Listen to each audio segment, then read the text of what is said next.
Hello hello hello hello hello. क्या हाल चाल है आपके? जल्दी से जुड़ जाइए, फिर शुरू करते हैं हम लोग।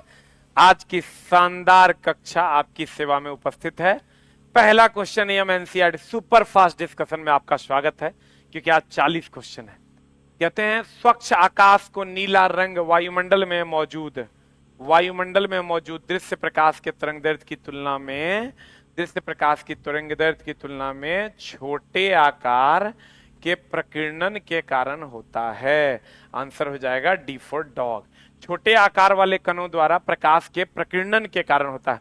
आकाश किसी खास रंग का दिखेगा, नीला रंग का दिख रहा है प्रकीर्णन के कारण। ये ध्यान रखना चला कि खास रंग प्रकीर्णन, खास रंग की अगर हम बात करें, जैसे आकाश नीला दिखता है, समुद्र के नीचे पानी नीला दिखता है, प्रकीर्णन के कारण। और खास रंग प्रकीर्णन के कारण। कभी कभी चमकेगा व्यतिकरण के कारण।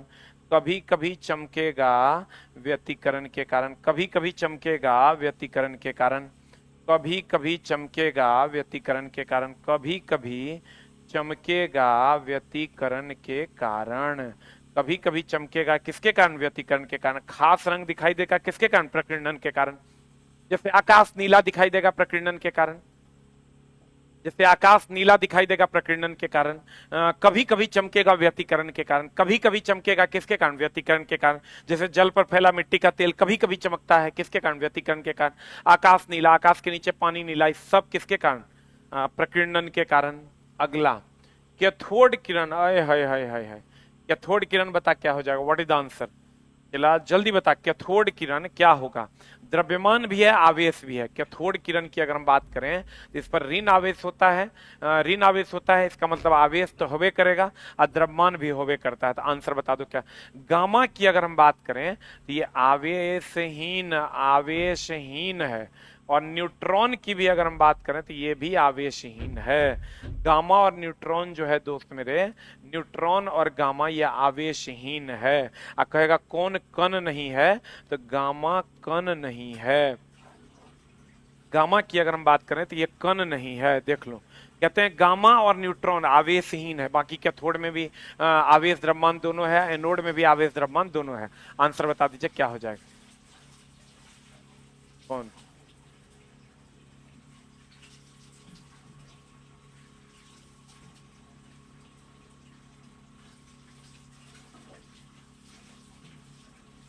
क्या चीज में?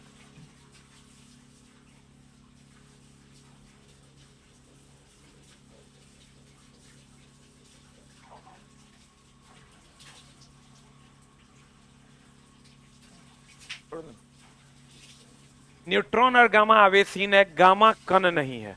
गामा चला क्या नहीं है? कण नहीं है। अगला अगर हम बात करें, मानव में कोशिका गुच्छ चला कहाँ होता है? मानव में कोशिका गुच्छ जो है, मानव में कोशिका गुच्छ कहाँ पाया जाता है? वृक्क में पाया जाता है। मानव में कोशिका गुच्छ कहाँ पाया जाता है? चला, कोशिका गुच्छ से रक्त को छाना जाता है। छननी का काम करता है ये। छननी बताओ कहाँ होता है? वृक्क में होता है, किडनी में होता है। अस्थि मज्जा, आरबीसी का कब्रगाह कहते हैं। गर्भाशय में गर्भ धारण होता है।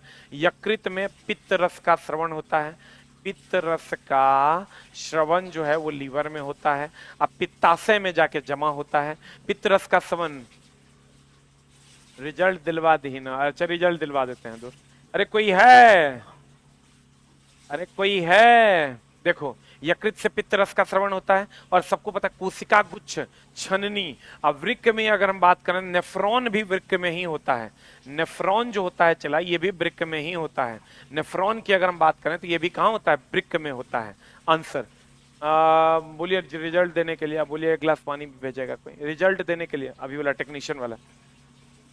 वृक्क की अगर हम बात करें, ये नेफ्रॉन में होता है। वृक्क नेफ्रॉन में होता है। कोशिका गुच्छ भी होता है, इसका भी काम है छानना। विद्युत चुंबक के प्रेरण कुछ नहीं है भैया, फ्लक्स कटेगा ईएमएफ जनरेट होगा। यही ना विद्युत चुंबक के प्रेरण फेराडे ने दिया था, फ्लक्स कटेगा ईएमएफ जनरेट होगा। क्या होगा? आंसर बता। विद्युत चुंबक के प्रेरण की परिघटना में चालक का गतिमान सम्मिलित नहीं, एक गतिमान चुंबक चालक के सम्मिलित पास पर बल प्रेरित करेगा। नहीं भैया, एक चुंबकीय क्षेत्र में विद्युत चुंबकीय प्रेरण कहता है चुंबकीय क्षेत्र में अगर ये नॉर्थ पोल है, ये साउथ पोल है, इसमें अगर कोई चालक तार को घुमाया जाएगा तो उसमें ईएमएफ जनरेट होगा। एक गतिमान चुंबक एक चालक के समृद्ध पाश में विद्युत वाहक बल प्रेरित करेगा, यही आंसर है। या तो चुंबक को गति करिए, चालक को अस्थिर करिए, या चालक को गतिशील करिए, चुंबक को अस्थिर करिए, दोनों स्थिति में विद्युत धारा का प्रवाह होने लगेगा, ईएमएफ जनरेट हो जाएगा। आंसर बता दो जल्दी से, क्या हो जाएगा? D for dog. D for dog is the right answer. अगला प्रश्न एकदम चला सुपर फास्ट। क्यूरी बिंदु, देखो चला, आपको पता होगा पदार्थ को 3 भागों में बांटा गया है। पदार्थ को 3 भागों में बांटा गया है, एक है प्रतिचुंबक, एक है अनुचुंबक और एक है लोह चुंबक। तो ये जो लोह चुंबक है चला आयरन, निकेल और कोबाल्ट, जब इसको क्यूरी तापमान पर गर्म कीजिएगा ना तो ये लोह चुंबक अनुचुंबक में बदल जाएगा, जब इसको क्यूरी ताप पर गर्म करना होगा। ध्यान देना, जब इसको क्यूरी ताप पर गर्म करना होगा, जब इसको क्यूरी ताप पर गर्म करना होगा, जब इसको क्यूरी ताप पर लोह चुंबक को, जब क्यूरी ताप पर लोह चुंबक को जब क्यूरी ताप पर गर्म करते हैं, लोह चुंबक को जब क्यूरी ताप पर गर्म करते हैं तो वो अनुचुंबक में बदल जाता है। और चुंबकशीलता सबसे ज्यादा ऋणात्मक गुण इसमें अल्प धनात्मक, आयरन निकेल कोबाल्ट के लिए ई जो होता है ये प्रबल धनात्मक है। और चला देख लो, क्यूरी तापमान अलग अलग के लिए अलग अलग है। क्यूरी ताप आयरन के लिए, निकेल के लिए, कोबाल्ट के लिए। आयरन के लिए है 973 केल्विन, निकेल के लिए है 673 केल्विन, कोबाल्ट के लिए है दोस्त मेरे 373 केल्विन। अब देख लो, EIO 963, EIO 963, EIO 963। अब बता दो क्यूरी तापमान निम्नलिखित में से क्या होता है? क्यूरी तापमान क्या होता है जल्दी से बताओ। धातु में चालकत्व समाप्त करता है, धातु में चुंबकीय गुण समाप्त हो जाता है। आंसर हो जाएगा बी फॉर बॉल। अच्छा कोई बात नहीं, हाँ कोई बात नहीं, मास्टर डर से भाग गया।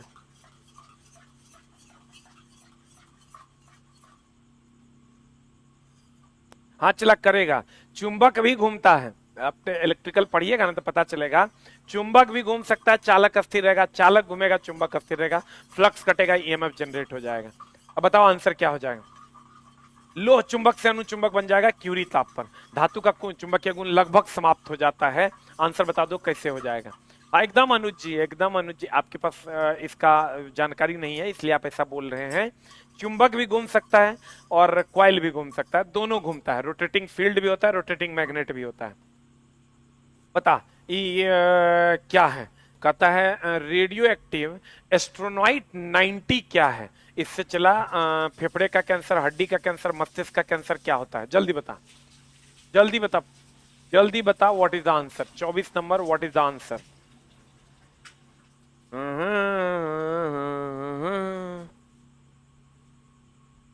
देख लो चला, इससे त्वचा कैंसर होता है, त्वचा कैंसर होता है, और पराबैंगनी किरण से भी त्वचा कैंसर होता है, पराबैंगनी किरण से भी त्वचा कैंसर होता है।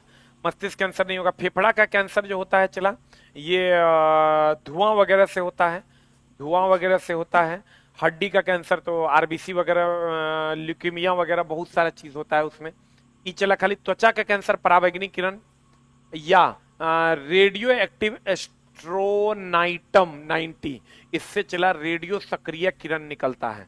इससे क्या निकलता है? रेडियो सक्रिय किरण अल्फा बीटा और गामा, अल्फा बीटा गामा निकलता है, अल्फा बीटा गामा निकलता है, अल्फा बीटा गामा निकलता है, जिसके कारण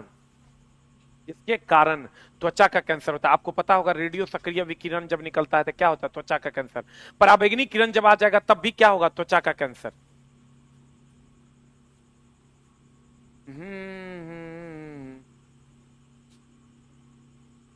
वो मास्टर चला भाग गया हूं अभी, चला एकदम क्वेश्चन ले लिया, भाग गया, मतलब बोला कि सर हमसे नहीं हो पाएगा। बताओ, इसमें तो मास्टर है। बताओ आंसर क्या हो जाएगा? What is the answer? अगला प्रश्न, एथलीट फुट बीमारी होती है, जल्दी बता। एथलीट फुट बीमारी का नाम बताओ, क्या हो जाएगा? What is the answer? Athlete foot बीमारी जो होती है ये क्या चीज से होती है, जल्दी से बता दो,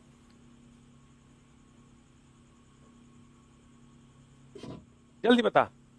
एथलीट फुट बीमारी में क्या होता है चला, पैर जो होता है मोटा हो जाता है, मोटा हो जाता है, कटने लगता है, पैर मोटा हो जाता है, कटने लगता है एथलीट फुट बीमारी में।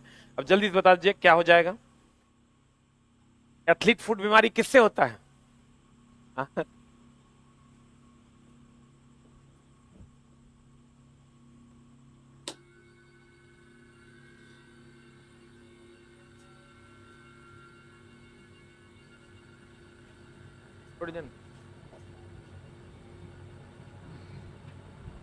एथलीट फुट बीमारी जो है चला फुफुंद से होता है। एथलीट फुट बीमारी जो होता है चला फुफुंद से होता है, और इसमें क्या होता है, पैर मोटा हो जाता है, कटने लगता है। प्रोटोजोआ से तो सबको पता है, मलेरिया वगैरह प्रोटोजोआ से होता है। पादप में बीजांड किससे बनता है, चला एनसीईआरटी का फेमस क्वेश्चन है, बीज में। पादपों में निषेचन के बाद बीजांड बीज में परिवर्तित हो जाता है। पादपों में निषेचन के बाद बीजांड जो है ये बीज में परिवर्तित हो जाता है। इसका आंसर बता, कौन सा कथन असत्य है? एनसीईआरटी का क्वेश्चन है, जल्दी बता कौन कथन असत्य है। दाब की मापनीय इकाई मीटर के रूप में, रे ये तो साफे गलत है। दाब का मापनीय इकाई न्यूटन बटा मीटर स्क्वायर या पास्कल है, यही गलत है। वाष्पीकरण के कारण शीतलन होता है, एकदम सही है। जैसे हमारे शरीर का पसीना वाष्पीकृत होता है तो हम ठंडक महसूस करते हैं। फिर कहता है पदार्थ छोटे छोटे कणों से बना, ये भी सही है। पीतल में 30% जस्ता, 70% तांबा, ये भी सही है। दाब की मापनीय इकाई मीटर नहीं है, उसको लगा दीजिए गेट को, न्यूटन बटा मीटर स्क्वायर है, न्यूटन बटा मीटर स्क्वायर है। अगला, दो सतहों के बीच लगने वाला घर्षण बल बढ़ेगा कब? घर्षण बल बढ़ेगा कब? अगर ये मान लीजिए दो सतह है, ये दो सतह है, इसके बीच लगने वाला घर्षण बल कब बढ़ेगा? जब गति कम हो। घर्षण बल बढ़ेगा जब गति कम होगा, गति कम होगा तो घर्षण बल बढ़ेगा। अब कहते हैं दो पृष्ठों के बीच स्नेहक की परत लगा देंगे तो घर्षण घट जाएगा, घर्षण बल बढ़ेगा। घर्षण बल घर्षण जो है एकरा में चला, देखो घर्षण एकरा में घट जाएगा। लुब्रिकेंट्स डालेंगे, कह रहा है घर्षण बढ़ेगा, लुब्रिकेंट डालेंगे तो घट जाएगा। दो पृष्ठों के बीच बलपूर्वक दबा देंगे, तब एकदम बलपूर्वक जब दबा देंगे तो गति कम हो जाएगा, घर्षण अधिक हो जाएगा। दोनों पृष्ठ को, एक को ना, दोनों को। बताइए आंसर क्या हो जाएगा? ई। दो पृष्ठों के बीच हवा का अंतराल रखा जाए, हवा का अंतराल रखोगे तो भैया घर्षण कम रहेगा। दो पृष्ठों को सटाओगे तब ना घर्षण होगा। दोनों सतहों को अनियमितता हटा के चिकना कर दोगे तो घर्षण कम हो जाएगा। अब कह रहा है घर्षण बढ़ेगा कब? जब दोनों पृष्ठों को दबा देंगे तो घर्षण बढ़ जाएगा। मेरे दोस्त, घर्षण गुणांक का मान बताओ तो किसके किसके बीच होता है? एक है एक से अधिक, एक से अधिक, दूसरा है एक से कम, और तीसरा है 0 से 1 के बीच। बता जल्दी से आंसर क्या होगा? एक से अधिक, एक से कम, 0 से 1 के बीच। What is the answer? घर्षण गुणांक का मान जो होता है वो 0 से 1 के बीच होता है। घर्षण गुणांक का मान किसके किसके बीच होता है? चला 0 से 1 के बीच होता है। ये टेक्नीशियन का सेट है। चला, घर्षण गुणांक का मान जो होता है वो 0 से 1 के बीच होता है।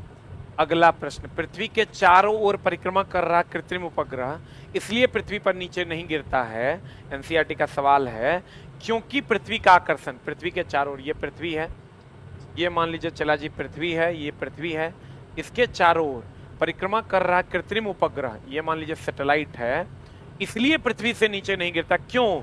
क्योंकि पृथ्वी का आकर्षण उतनी ही दूरी पर अस्तित्वहीन हो जाता है, चंद्रमा के आकर्षण को निष्क्रिय कर देता है, उसकी नियमित चाल के लिए आवश्यक गति प्रदान करता है, उसकी गति के लिए आवश्यक त्वरण प्रदान करता है। यही आंसर हो जाएगा। इस त्वरण के कारण गुरुत्वाकर्षण बल लगता है। इस त्वरण के कारण चला कौन बल लगता है? गुरुत्वाकर्षण बल लगता है, ध्यान रखना। त्वरण होगा इसका मतलब गुरुत्वाकर्षण बल होगा। गौर फरमा दीजिए। कहते हैं उसकी, कुछ लोग ई भी मार देंगे, दूरी का अस्तित्व ई तो नहीं होगा, ई भी नहीं है मारेगा, ई मारेगा, उसकी नियमित चाल के लिए आवश्यक गति प्रदान, गति नहीं प्रदान करता, त्वरण। और त्वरण के कारण गुरुत्वाकर्षण बल, जिसके कारण कोई ग्रह चक्कर लगाता है। यह आंसर होगा। बताओ आंसर क्या होगा? D for dog. अगला प्रश्न, कार्बन श्रृंखला गुण प्रदर्शित करता है अपने छोटे आकार के कारण। देख लो, इसका बड़ा आकार के कारण ये मजबूत बंधन नहीं बनाता है। कार्बन के लिए एकदम जान लो, एनसीईआरटी का सवाल है, हम अधिकतर बताते हैं। बताओ चला, जो रेगुलर स्टूडेंट होगा वो बता देगा। छोटे आकार के कारण, छोटे आकार के कारण, छोटे आकार के कारण मजबूत बंधन, छोटे आकार के कारण मजबूत बंधन बनाता है। छोटे आकार के कारण मजबूत बंधन बनाता है। छोटे आकार के कारण मजबूत बंधन बनाता है। इस सहसंयोजक बंधन बनाता है। इस सहसंयोजक बंधन बनाता है। सहसंयोजक बंधन बनाता है। उसके बाद अगर हम बात करें, ये सहसंयोजक बंधन बनाता है। संयोजी इलेक्ट्रॉन या संयोजकता, संयोजी इलेक्ट्रॉन या संयोजकता इसका होता है 4। संयोजी इलेक्ट्रॉन या संयोजकता इसका होता है 4। अब बता दीजिए आंसर क्या हो जाएगा, व्हाट इज द आंसर। इसके छोटे आकार के कारण कार्बन के बंधन की अधिक ताकत, छोटे आकार के कारण यह मजबूत बंधन बनाता है, लेकिन आयनिक से कमजोर होता है। इसके छोटे आकार के कारण यह मजबूत बंधन बनाता है, श्रृंखला बनाने का गुण रखता है, सार्वभौमिक तत्व है, पृथ्वी पर हर जगह यह पाया जाता है। सर मटके का पानी बता दीजिए वाष्पीकरण या वाष्पन, वाष्पीकरण या वाष्पन, वाष्पीकरण हो जाएगा चला। संयोजी इलेक्ट्रॉन इसका होता है या संयोजकता 4 होता है, सहसंयोजक बंधन बनाता है। निम्नलिखित में से कौन से यौगिक चक्रीय और असंतृप्त, चक्रीय मतलब ऐसा ऐसा, और असंतृप्त मतलब हो गया, एक होता है संतृप्त, संतृप्त मतलब हो गया सिंगल बॉन्ड, असंतृप्त का मतलब हुआ, संतृप्त मतलब हो गया सिंगल बॉन्ड, इसमें आता है चला सिंगल बॉन्ड, सिंगल बॉन्ड इसमें आता है चला एल्केन, एल्केन। एक होता है असंतृप्त, असंतृप्त में आता है डबल या ट्रिपल बॉन्ड, ये होता है एल्कीन या एल्काइन। अब बताओ, कहते हैं निम्नलिखित में से कौन सा चक्रीय और असंतृप्त है, तो देख लो, इथेन, प्रोपेन, हेक्सेन, ये तो तीनों ने चला एल्केन है रे, ऐसे पकड़ो, फॉर्मूला नहीं याद रखना है, ये तीनों जो है एल्केन है। एल्केन कर असंतृप्त है, इसका मतलब ये संतृप्त है, एल्केन जो होगा वो संतृप्त होगा। एक गो ना होगा रे दोस्त बेंजीन जो असंतृप्त होगा, असंतृप्त उसे कहते हैं जिसमें डबल और ट्रिपल बॉन्ड होगा। अब बता दो बेंजीन और असंतृप्त है ये है, क्योंकि भैया मेरे इसमें जो होता है इसमें डबल या ट्रिपल बॉन्ड होता है, ये डबल या ट्रिपल बॉन्ड होता है, एक के बाद एक डबल बॉन्ड होता है। और ये बेंजीन है, ये हर जगह हाइड्रोजन होगा, हर जगह हाइड्रोजन होगा, इसमें डबल बॉन्ड होता है, डबल बॉन्ड होगा तो ये असंतृप्त होगा, आंसर असंतृप्त होगा, आंसर T4 क्लियर बा एकदम। बहुत बहुत धन्यवाद चला जी। आई देखो एल्केन है ना, तो इसका फॉर्मूला नहीं याद रखना, वैसे तो साइक्लोप्रोपेन है, साइकिल के रूप में प्रोप होगा यानी 3 गो कार्बन, और साइक्लोहेक्सेन होगा 6 गो होगा, लेकिन सिंगल बॉन्ड होगा। इथेन है, इथेन, प्रोपेन, हेक्सेन, तो ये सब एल्केन है, ये सब क्या है चला एल्केन है। अगला, हवन सोडा के बारे में इनमें से कौन सा कथन सही है, हवन सोडा के बारे में इनमें से कौन सा कथन सही है। हवन सोडा की अगर हम बात करें, इसमें से कौन सा कथन सही है, बता। धवन सोडा Na2CO3 है, धवन सोडा वॉशिंग सोडा, इसका फॉर्मूला होता है Na2CO3 इंटू 10H2O। कौन होगा आंसर, जल्दी बता। धवन सोडा के बारे में कौन सा कथन सही है, जल्दी बोलिए जी आंसर। देख लो ये Na2CO3 नहीं है, Na2CO3 इंटू 10H2 है। धवन सोडा एक विभिन्न अभिकर्मक है, धवन सोडा का उपयोग H2Cl2 उत्पादन के लिए करते हैं। कांच के विनिर्माण के लिए हम लोग धवन सोडा का उपयोग करते हैं, कांच के निर्माण के लिए धवन सोडा का उपयोग किया जाता है। धवन सोडा कुछ लोग मार दिए होंगे Na2CO3, Na2CO3 इंटू 10H2 हो जाएगा, D फॉर डॉग हो जाएगा। अगला, इसका आंसर बता दो, पिछला इसका आंसर बता दो, इसको थोड़ा हम शॉर्ट करते हैं, कुछ लोग एकरा नहीं देख पा रहे होंगे, तो हम एकदम बढ़िया से बताइए आंसर क्या होगा, व्हाट इज द आंसर। कहता है संभावित कौन सा सुमेलित है, लिपस्टिक दे दिया है शीशा, कौन सुमेलित है बताओ, ये सही है। शीतल पे ब्रोमित वनस्पति तेल एकदम सही है, ये चाइनीज फास्ट फूड ये भी सही है, तीनों सही है। चला आपके पास क्वेश्चन होगा देख लीजिएगा, यहाँ थोड़ा सा छोटा दिख रहा है, तीनों सही है। लिपस्टिक में भी शीशा होता है, और उधर जाइएगा कहाँ पर, क्या बोलते हैं उसको, पेट्रोल में भी शीशा होता है। ई अगर आपको नहीं दिख रहा तो हम लिख देते हैं। एक नंबर है रिमोट, एक नंबर है दोस्त मेरे रिमोट। अब आप आराम से लगा लीजिएगा। दो नंबर है दोस्त मेरे, दो नंबर में है नेविगेशन रेडार, रेडार। तीन नंबर में है phone, cellular phone, cellular phone. और चार नंबर में है कैंसर, चार नंबर में है क्या, कैंसर। अब जल्दी से आप बता दीजिए, तो मिला के दिखाइए हमको आंसर क्या होगा। नॉलेज टेस्ट भी आपका हो जाएगा कि तीनों आप मिला पाते हैं कि नहीं। देखिए, रेडियो तरंग का उपयोग रेडार में करते हैं, सूक्ष्म तरंग का उपयोग सेलुलर फोन में करते हैं, अवरक्त किरण का उपयोग रिमोट में करते हैं, गामा किरण का उपयोग कैंसर में करते हैं। देखिए सही है क्या, देखिए सही है क्या, what is the answer, answer बताइए क्या है।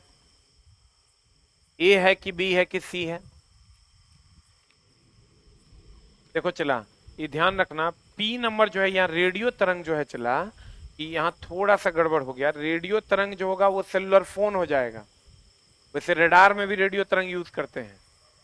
और उसके बाद सूक्ष्म तरंग जो हो जाएगा, कि हो जाएगा चला, रुक जा, सूक्ष्म तरंग है ना, सूक्ष्म तरंग हो जाएगा रेडार में। रेडार में वैसे रेडियो तरंग यूज करते हैं, लेकिन रेडियो तरंग का यहाँ डायरेक्ट ऑप्शन सेलुलर फोन है। रेडियो तरंग का यहाँ डायरेक्ट ऑप्शन फोन है, फोन में तो रेडियो तरंग ही ना होता है। और सूक्ष्म तरंग रेडार में सूक्ष्म और रेडियो दोनों होता है, सूक्ष्म और रेडियो दोनों होता है। अवरक्त रिमोट में सब जानता है, गामा कैंसर में सब जानता है। आंसर बता दो, ए की बी की सी, जल्दी बता। C for cat is the right answer. P का हो जाएगा 3, क्यू का 2, सी का 1। देख लो आंसर हो जाएगा एकदम चीज। चला ध्यान, रेडार में रेडियो तरंग भी यूज होता है, लेकिन यहाँ चूंकि रेडियो तरंग के लिए डायरेक्ट ऑप्शन सेलुलर फोन है, रेडियो तरंग के लिए डायरेक्ट ऑप्शन सेलुलर फोन है। C for cat is the right answer. ऐसे भी चला, अगर तुम इतना मान लो नहीं हो जानता है, तो देखो तो ई जो जानता है उससे भी बन जाएगा तुम्हारा। गामा किरण एस का 4, एस का 4 देखो यहाँ है, एस का 4 यहाँ है, एस का 4 यहाँ है, ई नहीं होगा। अब आ जाओ तुम अवरक्त किरण रिमोट में, आर का 3, आर का यहाँ 2 है तो ई नहीं होगा, आर का 1 है यहाँ तो नहीं होगा। आर का, अच्छा आर का 1 है ना, आर का यहाँ 2 है तो नहीं होगा, आर का यहाँ भी 1 है, यहाँ भी 1 है, या तो ये होगा या तो ये होगा। अब क्यू का देख लीजिए, क्यू सूक्ष्म तरंग है, एगो रेडियो तरंग है, तो उसी को चला, तब तो चारों जानना पड़ेगा तभी बनेगा, नहीं तो नहीं बनेगा। कभी कभार चला बन भी जाता है, लेकिन एनसीईआरटी है तो नहीं बनेगा। आपको ध्यान में रखना है कि सूक्ष्म तरंग का उपयोग रेडार में करते हैं, रेडियो तरंग तो एकदम फोन में करवे करते हैं, रेडियो तरंग तो एकदम चला फोन में करवे करते हैं। ये पहले इलेक्ट्रॉन कोष जो नाभिक के निकटतम होता है, पहला इलेक्ट्रॉन कोष जो नाभिक के निकट है वो है के कक्षा, के कक्षा है पहला इलेक्ट्रॉन कोष जो नाभिक के निकट है, के कक्षा। एन इलेक्ट्रॉन में कभी भी एन इलेक्ट्रॉन से अधिक नहीं हो सकता, तो के कक्षा में महत्तम इलेक्ट्रॉन की संख्या 2n², तो 2 × 1 का स्क्वायर बराबर 2 is the right answer, 2 × n का स्क्वायर बराबर 2 इज द राइट आंसर, 2 × 1 का स्क्वायर बराबर 2 इज द राइट आंसर। अगला, यदि माइटोकॉन्ड्रिया, यदि माइटोकॉन्ड्रिया का काम बंद हो जाए तो क्या हो जाएगा, भोजन का ऑक्सीकरण जो है रुक जाएगा, भोजन का जो ऑक्सीकरण दहन है वो रुक जाएगा। अब भोजन का अवकरण नहीं, भोजन का पाचन नहीं, अवशोषण नहीं, आंसर हो जाएगा भोजन। माइटोकॉन्ड्रिया का काम है भोजन का ऑक्सीकरण करना। ये पता चला। बर्फ को पिघलाने के लिए नमक चाहिए, बर्फ को पिघलाने के लिए क्या चाहिए, नमक चाहिए। सबसे अधिक ऊष्मीयमान किसका होता है, हाइड्रोजन का। एकदम चला सुपर फास्ट, सबसे अधिक ऊष्मीयमान किसका होता है, हाइड्रोजन का होता है। कास्टिक सोडा होगा नहीं, नमक इज द राइट आंसर, नमक है बी, बी आंसर है, डी में वही आंसर हो जाएगा। हाँ सॉरी, ए में है, ए में है नमक, ए इज द राइट आंसर। बर्फ को तेजी से पिघलाने के लिए हमको क्या चाहिए, नमक, और नमक कहाँ है, ए में, ए कहाँ है, बी में। देख रहा है चला, यही एनसीईआरटी का कमाल है। तो रिजल्ट को चला कोई रोक नहीं पाएगा अगर तुम रेगुलर स्टडी मेरे यहाँ कर रहा है तो। इससे बाहर चला कितना क्वेश्चन जाएगा, लो लेवल कितनों हो सकता है, हाई इससे ज्यादा नहीं होगा। पारिस्थितिकी तंत्र शब्द सर्वप्रथम इनमें से किस वैज्ञानिक ने प्रतिपादित किया था, बता कौन किया था, बता कौन किया था। आर्थर टांसले ने किया था, आर्थर टांसले ने किया था, जल्दी बता। पारिस्थितिकी शब्द का जो प्रयोग है ये कौन किया था, आर्थर टांसले ने 1935 ईस्वी में। आर्थर टांसले ने किया था चला 1935 ईस्वी में। 1935 ईस्वी में आर्थर टांसले ने किया था पारिस्थितिकी तंत्र का खोज। ईत बना देगा। इनमें से कौन विद्युत मोटर का आर्मेचर, आर्मेचर में चला होता है मृदु लोहे का कोर और कुंडली, वाइल और कुंडली होता है। चुंबक जो होता है चला ये स्टार्टर में होता है। चुंबक जो होता है स्टार्टर में होता है। बताओ तो स्थायी चुंबक किसका बना होता है? Very very important. स्थायी चुंबक जो बना होता है वो इस्पात का बना होता है और स्टील का बना होता है। इस्पात का और स्टील का बना होता है। अस्थायी चुंबक जो होता है, अस्थायी चुंबक जो होता है दोस्त मेरे, जिसको हम विद्युत चुंबक कहते हैं, अस्थायी चुंबक जो होता है जिसको हम लोग विद्युत चुंबक कहते हैं, ये नरम या मृदु लोहे का बना होता है। जिसको हम विद्युत चुंबक कहते हैं ये नरम या मृदु लोहे का बना होता है। ये नरम या मृदु लोहे का बना होता है। ये नरम या मृदु लोहा का बना होता है। जल्दी से लिख। अस्थायी चुंबक जो होता है वो इस्पात का बना होता है और अस्थायी चुंबक को ही विद्युत चुंबक कहते हैं, नरम या मृदु लोहे का बना होता है। जल्दी बता आंसर। अस्थायी चुंबक किसका बना होता है? इस्पात या इस्पात को ही इंग्लिश में स्टील कहते हैं। और अस्थायी चुंबक या विद्युत चुंबक नरम लोहे या मृदु लोहे का बना होता है। आंसर इसका हो जाएगा 1 और 2 is the right answer. Starter बना होता है मैग्नेट का, अस्थायी चुंबक इस्पात का बना होता है, अस्थायी चुंबक या विद्युत चुंबक नरम लोहे या मृदु लोहे का बना होता है। महाबीबीआई, महाबीबीआई। इसका पीडीएफ सामने जो टेलीग्राम पे लिंक लगा हुआ है उसी पर मिल जाएगा। कहता है स्लीप पॉड अर्थात फील पांव यानी हाथी पांव रोग निम्नलिखित के द्वारा होता है। जल्दी से बताओ। पिछला वेचुरेरिया, वुचेरेरिया के द्वारा होता है। ये हाथी पांव रोग है। पिछला वुचेरेरिया ये हाथी पांव रोग है। बताओ आंसर क्या हो जाएगा? What is answer? हाथी पांव रोग इसी से होता है। चला एक और आंसर बता। इनमें से कौन कार्य नहीं है राइबोसोम का? प्रोटीन अणुओं के निर्माण में सहायक तहिए है, एंजाइमों बनाता है, हार्मोन नहीं बनाता, और न ही मड यानी स्टार्च का निर्माण करता है। राइबोसोम का 2 काम है। चला एगो प्रोटीन याद रखो और एंजाइम का निर्माण। ये भी याद रखना एंजाइम एक प्रकार का उत्प्रेरक है। एंजाइम एक प्रकार का उत्प्रेरक है। प्रोटीन और एंजाइम का निर्माण। राइबोसोम इंडोप्लाज्मिक रेटिकुलम के रब भाग पर होता है। इसका काम है प्रोटीन और एंजाइम का निर्माण करना। प्रोटीन और एंजाइम का निर्माण करना। राइबोसोम की अगर हम बात करें, ये प्रोटीन और एंजाइम का निर्माण करता है, उत्प्रेरक होता है। एंजाइम एक प्रकार का उत्प्रेरक है। कह रहा है कौन सा नहीं है? तो 3 और 4 इज द राइट आंसर। 3 और 4 इज द राइट आंसर।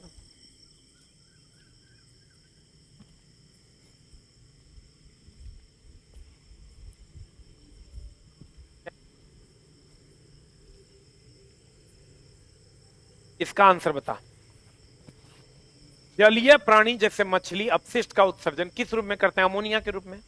कि चला ध्यान रखिएगा, मछली में जो सड़न होता है, मछली या मूत्र जो सड़ता है ना, अमोनिया ही निकलता है। श्वेत लवण होगा। ये तो चला पसीना के द्वारा निकलता है, पसीना के द्वारा निकलता है। यूरिया मूत्र से निकलता है, यूरिया मूत्र से निकलता है। यूरिक एसिड जोड़ में जमा होता है, जोड़ में यूरिक एसिड होता है। जोड़ में जो होता है चला यूरिक एसिड होता है। अंशु जी गुड इवनिंग। अब यही सब करो तुम लोग, कमेंट बॉक्स में आके लड़कियां पटाओ, ठीक ना? छोटा पढ़ेगा नहीं, यही सब करेगा। जल्दी बताओ। पसीना, अमोनिया मछली और मूत्र से जब सड़ता है तो मिलता है यूरिया मूत्र में, यूरिक एसिड जोड़ में। यूरिक एसिड की अगर हम बात करें चला तो कहां पर? जोड़ में। जल्दी लिख। यूरिक एसिड कहां पर? जोड़ में। यूरिक एसिड की अगर हम बात करें तो कहां पर? जोड़ में। अगला प्रश्न आपके स्क्रीन पर ये रहा। कौन सा उंगली नुमा उभरा हुआ भाग जो होता है चला छोटी आंत में होता है, जिसको हम लोग विली कहते हैं? विली। विली की अगर हम बात करें, इसकी संरचना उंगली के जैसी होती है। अंगुली के जैसी संरचना, उंगली जैसी संरचना होती है, उंगली जैसी संरचना होती है। और ये भोजन रस को अवशोषित करता है। ये भोजन रस अवशोषण करता है। भोजन रस अवशोषण करता है, भोजन रस का अवशोषण करता है। और ये छोटी आंत में पूर्ण पाचन होता है। छोटी आंत में पूर्ण पाचन होता है। बड़ी आंत में पानी का अवशोषण होता है। बड़ी आंत में पानी का अवशोषण होता है। बड़ी आंत में चला पानी का अवशोषण होता है, बड़ी आंत में पानी का अवशोषण होता है, मूत्राशय में मूत्र जमा होता है। मूत्राशय में अगर हम बात करें तो मूत्र जमा होता है, मूत्राशय में मूत्र जमा होता है, और पेट में तो हाइड्रोक्लोरिक एसिड HCl का निर्माण होता है। चला इतना सारा क्वेश्चन। अब फेफड़ा में एल्बियोली होता है, जल्दी लिख। न न न न न न न जल्दी बताओ आंसर क्या होगा। मूत्राशय में मूत्र जमा होता है, बड़ी आंत में पानी का अवशोषण होता है, छोटी आंत में विली उंगली जैसी संरचना भोजन का अवशोषण, पेट में HCl। पेट में क्या होता है चला HCl। अगला अगला अगला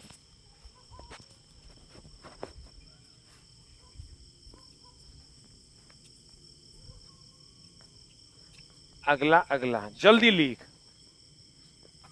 अगला प्रश्न जल्दी से बता दो क्या हो जाएगा आंसर, जल्दी बता चला। परितंत्र में खाद्य श्रृंखला के संदर्भ में निम्नलिखित में से कौन सा जीव अपघटक, अपघटक दो एगो है, एगो जीवाणु एगो विषाणु, जिसको हम लोग अपमार्जक भी कहते हैं, अपमार्जक भी कहते हैं।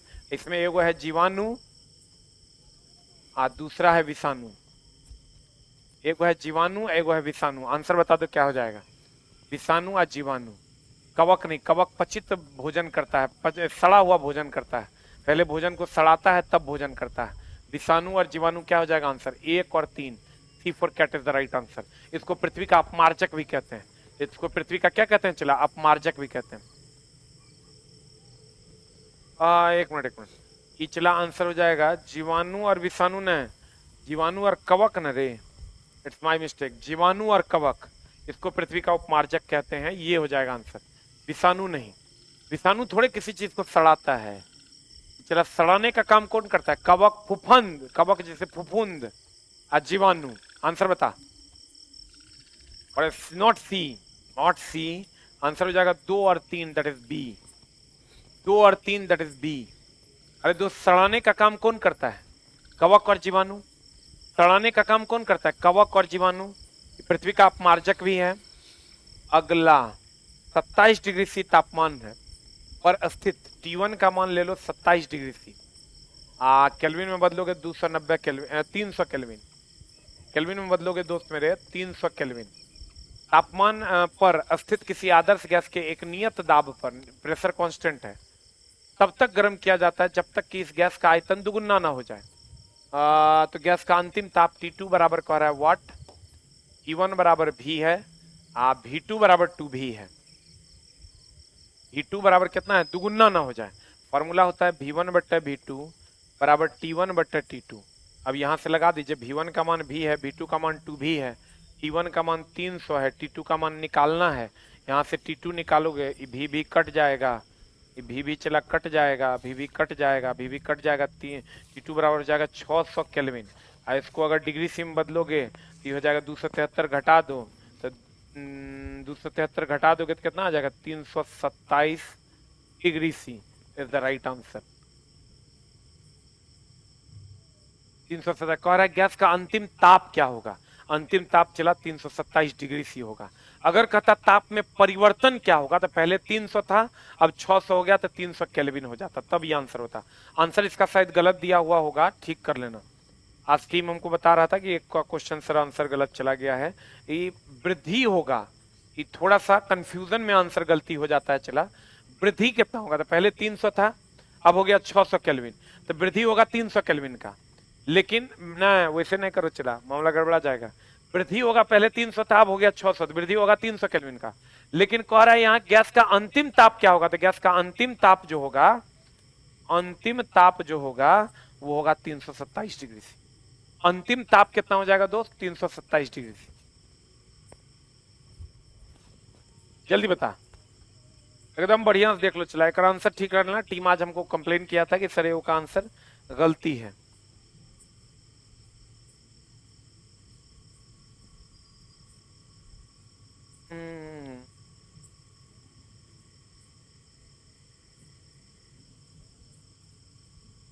कितना का वृद्धि होगा, तो 300 था 600 हो गया, 300 केल्विन का वृद्धि हुआ।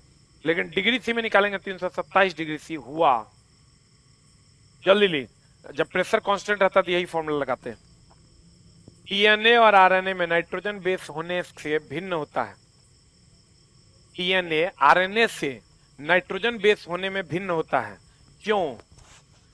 बताओ क्या होगा आंसर, जल्दी बता। डीएनए आरएनए से नाइट्रोजन बेस होने में भिन्न होता है थाइमीन के कारण। किसके कारण चला? थाइमीन के कारण। ये आपको याद रखना होगा, डीएनए आरएनए से नाइट्रोजन बेस में भिन्न होता है थाइमीन के कारण। ये बताई चला, एनसीईआरटी का सवाल है, जल्दी बता। हम लोग कहते हैं पी बोले तो पावर ऑफ हाइड्रोजन, नहीं, पोटेंज ऑफ हाइड्रोजन।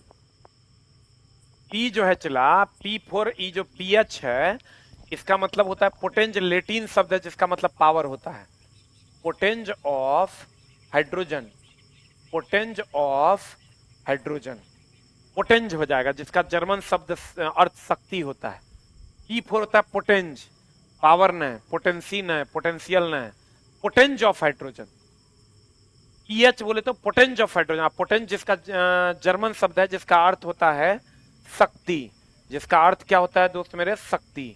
ई बोले तो पोटेंज ऑफ हाइड्रोजन, ई बोले तो क्या? पोटेंज ऑफ हाइड्रोजन, इसका मतलब ई पावर ऑफ हाइड्रोजन, उसी को कह सकते हैं हम, लेकिन पी का रियल मतलब होता है पोटेंज, जो लेटिन शब्द है। क्लोरीन के विरंजन से क्या बनेगा?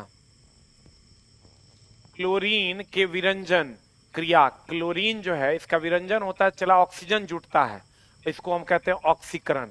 हाइड्रोलाइसिस का मतलब होता है हाइड्रोजन का टूटना, हाइड्रोजन का टूटना।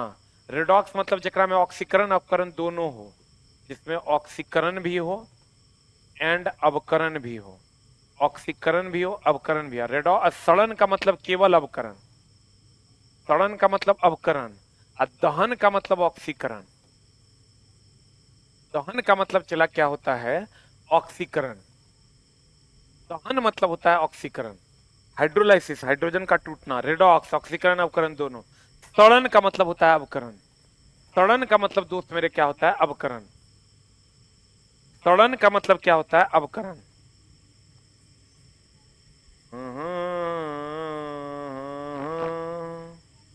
सड़न का मतलब क्या होता है दोस्त मेरे? अवकरण। सड़न का मतलब होता है अवकरण, आ दहन का मतलब ऑक्सीकरण, आ क्लोरीन का विरंजन का मतलब क्लोरीन में ऑक्सीजन का जोड़ना, दैट इज ऑक्सीकरण। हाइड्रोलाइसिस हाइड्रोजन का टूटना, इलेक्ट्रोलाइसिस इलेक्ट्रॉन का टूटना। सड़न बोले तो अवकरण, रेडॉक्स बोले तो ऑक्सीकरण अवकरण दोनों। जल्दी लिख।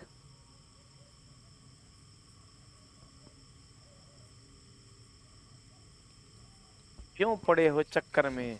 कोई नहीं है इसके जा सर के टक्कर में, ऐसा नहीं है दोस्त। सब लोग अच्छा पढ़ाते हैं, लेकिन हम थोड़ा अच्छा पढ़ाते हैं, हम भी थोड़ा अच्छा पढ़ाते हैं, ऐसा कह सकते हैं। अरे बताओ, साइकिल और कार के बॉल बियरिंग का प्रयोग करते हैं तो क्या होता है? What is the answer? Ball bearing कहिएगा ना, पहिया और धुरी के बीच संस्पर्श प्रभावी क्षेत्र का मान घट जाता है, और घटने के कारण चला आपको घर्षण कम लगता है। घर्षण कम लगता है तो आपको चलाने में आसानी होती है, याद रखना होगा। एगो ये फालतू का क्वेश्चन एगो पूछता है, इसलिए इसको याद रखो। विद्युत मोटर में कौन सा भाग उसमें प्रवाहित धारा प्रवाह की दिशा को उलट देता है? कौन बता?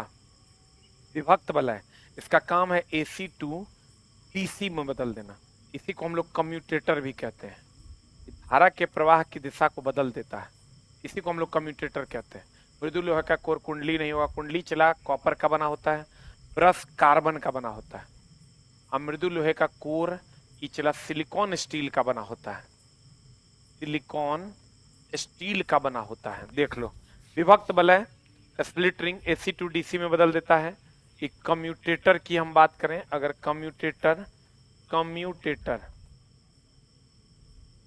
कम्यूटेटर कम्यूटेटर की अगर हम बात करें, ये एसी टू डीसी में बदलता है। कम्यूटेटर किससे किस में बदलता है? एसी टू डीसी में। कहता है विद्युत मीटर में कौन सा भाग उसमें प्रवाहित धारा के प्रवाह की दिशा को बदल देता है, अर्थात एसी को किस में बदलता है? डीसी को में। विभक्त वलय या कम्यूटेटर। मृदु लोहे का कोर सिलिकॉन स्टील का होता है, कुंडली कॉपर का बना होता है, ब्रश कार्बन का बना होता है। ब्रश किसका बना होता है दोस्त? कार्बन का बना होता है। जल्दी लिख।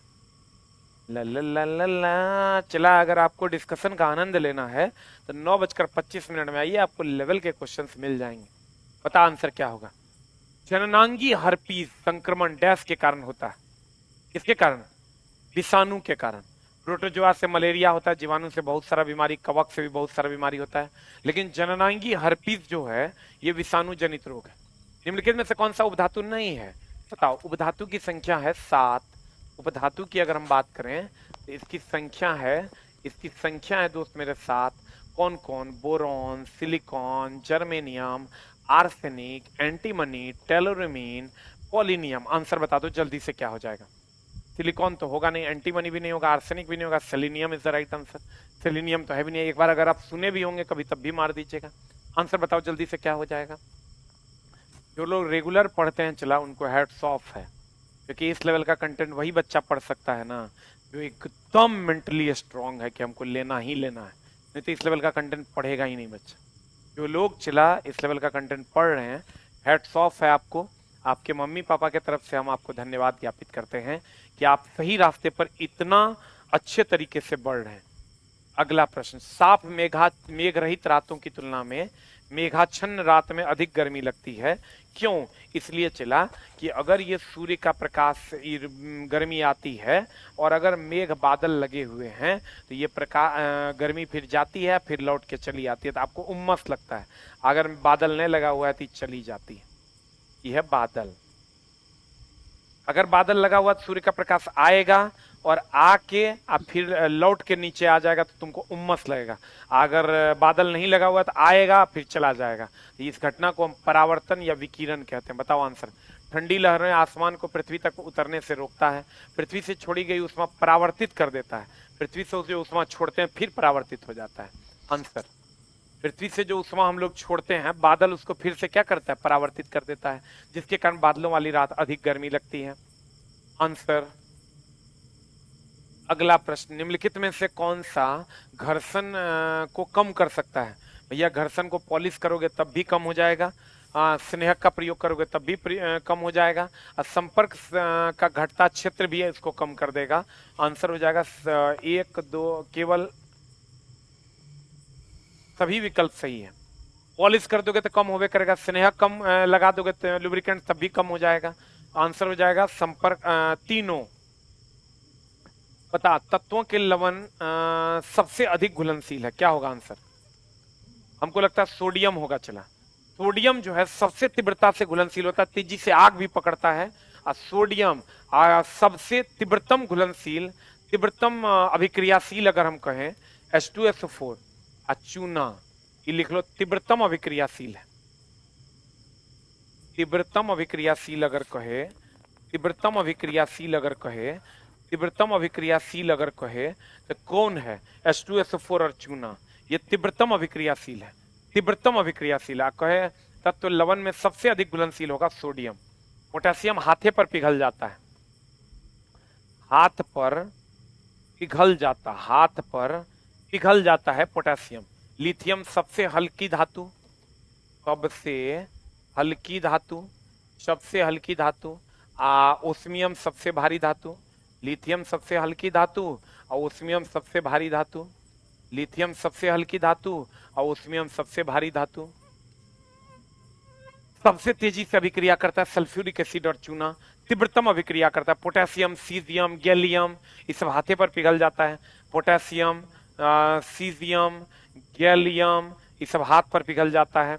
हाथ पर रखोगे पिघल जाएगा, हाथ पर रखोगे चला पिघल जाएगा। कितना कितना नंबर किसको किसको आ रहा है चला एक बार कमेंट बॉक्स में लिखो, जल्दी से लिख। हाथ पर पिघल जाएगा। लिथियम सबसे हल्की धातु, ओस्मियम सबसे भारी धातु, सल्फ्यूरिक एसिड और चूना तीव्रतम अभिक्रिया करता है, तीव्रतम अभिक्रिया करता है। अब आंसर बता दीजिए क्या हो जाएगा, व्हाट इज द आंसर? दो प्रतिरोध 12 ओम 24 ओम के समानांतर में जोड़े जाते हैं। इस संयोजन को 22 ओम प्रतिरोध के 12 वोल्ट के बैटरी के साथ श्रृंखला में जोड़ा जाता है। तो कहता है 24 ओम से धारा का मान कितना होगा? बढ़िया से देख लो, एगो 12 ओम है, ये लो 12 ओम है, एगो दोस्त मेरे 24 ओम है, एकरा से जोड़ देते हैं 22 ओम का तार 12 वोल्ट की बैटरी के साथ। ये रहा 12 ओम, ये रहा चला 12 ओम, बढ़िया से देख लो, ये रहा 12 ओम, ये रहा 24 ओम, ये रहा 22 ओम, ये रहा 12 वोल्ट। अब करा 24 ओम से धारा कितना